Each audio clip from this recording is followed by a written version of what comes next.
ना हम सफ़र से निकलेगा ना हम नसी से निकलेगा, हमारे पाँव का कांटा बस हम ही से निकलेगा।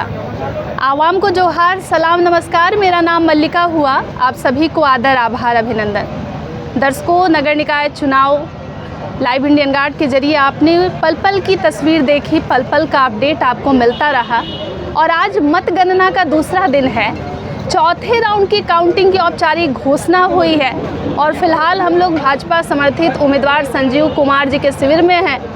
अब जानना चाहूँगी कि चुनाव के जो नतीजे फिलहाल जो अब तक सामने आए हैं उस पर क्या स्टैंड है और नतीजे को लेकर कितने एक्साइटेड है, क्योंकि होली नज़दीक है। होली की तैयारियां जो है आप लोग सभी अपने घरों में कर रहे हैं, लेकिन इस बार कोयलांचल के लिए भी एक अलग सा एक्सपीरियंस है, क्योंकि चुनाव के नतीजे आ रहे हैं और जिसे हम लोग लोकतंत्र का महापर्व भी कहते हैं। रुपेश जी हमारे साथ जुड़ रहे हैं, भाजपा के युवा मोर्चा के महामंत्री भी हैं और पूरे चुनाव के प्रोसेस में आपने देखा कि पल पल इन्होंने ज़मीन पर बहुत मेहनत की है। इसके अलावा भाजपा को संगठन को मजबूत करने के लिए लगातार अपनी ओर से प्रयत्न भी करते हैं। रुपेश जी, बहुत स्वागत है। धन्यवाद। आज मतगणना का दूसरा दिन है और 4 राउंड के काउंटिंग की औपचारिक घोषणा हो गई है। जो स्थिति सामने आ रही है, संजीव सिंह जो हैं वो बढ़त में है और संजीव कुमार जो हैं तीसरे पायदान पर है। कैसे देखते हैं सर इसको?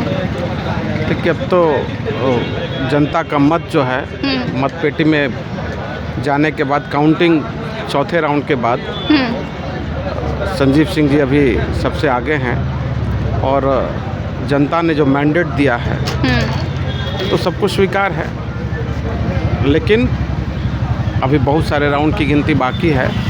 अभी आगे देखिए क्या होता है। हम लोगों को विश्वास है कि आगे कुछ अच्छा ही होगा। एक सवाल रहेगा, क्योंकि इस बार जब संजीव कुमार मैदान में आए, लोगों ने कहा कि नए चेहरे हैं, लेकिन पार्टी का समर्थन हासिल हुआ और संजीव सिंह को बागी का टैग भी मिला। क्या वो कारण लग रहे हैं कि जो थोड़ी बहुत जो लोगों ने नापसंदगी जाहिर की है, क्या फैक्टर है जो आप लोगों को अभी समझ आ रहा है?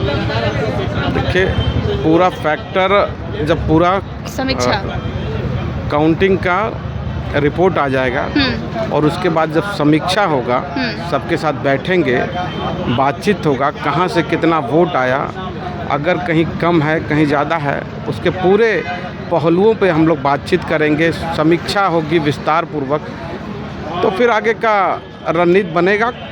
जी, आम जनता को पॉलिटिक्स में इंटरेस्ट रहता है, लेकिन आप लोगों के लिए ये डेली बेसिस का वर्क है, आप लोग इससे जुड़े रहते हैं। क्या सिर्फ 4 राउंड की काउंटिंग में इसको डिक्लेयर कर देना कि संजीव सिंह वही जीत रहे हैं, आपको कितना जायज़ लग रहा है? अभी इंतज़ार करना चाहिए, जब इंतजार तक करना चाहिए। जी इंतज़ार करना चाहिए जब तक कि सारे राउंड की गिनती जो है नहीं हो जाए,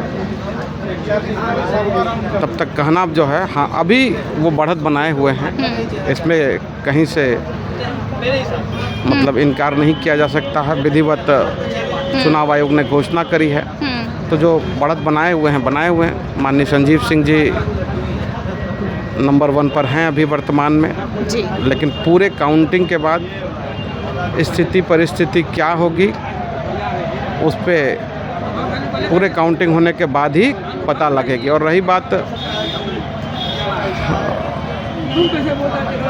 चुनाव की, तो भाजपा का जो कार्यकर्ता होता है, जब उसको निर्देश मिल गया कि हमारा कैंडिडेट संजीव कुमार है, तो चाहे वो नए हैं पुराने हैं, उससे कोई फ़र्क नहीं है।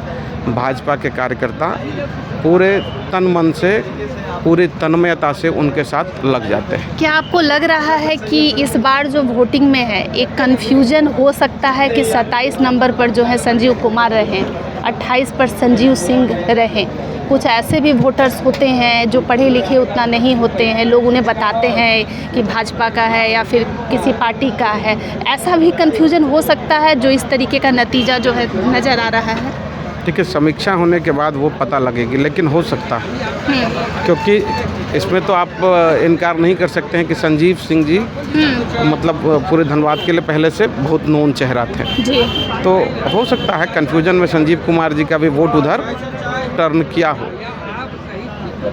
लेकिन अब जनता ने जो मैंडेट दे दिया होगा तो अनाउंसमेंट होगा और उसके बाद सब कोई जो है मानेंगे। जो मेयर होंगे नए, वो हमारे आपके सभी पूरे धनबाद वासी के मेयर साहब होंगे। जी, किसी भी चुनाव के बाद जब नतीजा सामने आता है तो समर्थकों के चेहरों से अंदाज़ा लगाया जाता है कि वो कितने खुश हैं, कितने ज़्यादा दुखी हैं, हताश हैं, निराश हैं।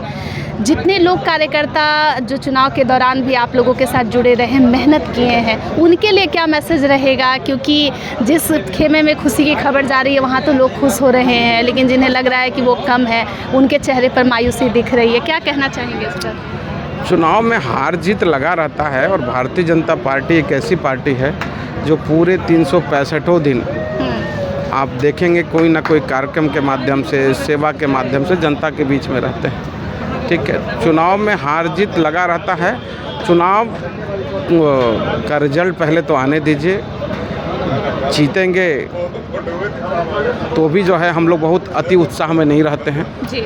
और हारने के बाद भी हम लोग बहुत निराश नहीं होते हैं, क्योंकि हम लोगों का लक्ष्य एकदम अटल है कि सेवा करना भारतीय जनता पार्टी के कार्यकर्ताओं का एक नेचर में है। तो इसलिए उससे कोई बहुत फर्क नहीं पड़ता है। जीत के बाद अति उत्साह नहीं होना चाहिए लोगों में और हार के बाद बहुत निराशा भी नहीं होना चाहिए। जी, धन्यवाद। दर्शकों, आप रुपेश जी को सुन रहे हैं और बहुत नाप तोल कर वो अपनी बातों से जाहिर कर रहे हैं, लेकिन बस 4 राउंड के काउंटिंग के बाद हम नतीजों का ऐलान नहीं कर सकते हैं।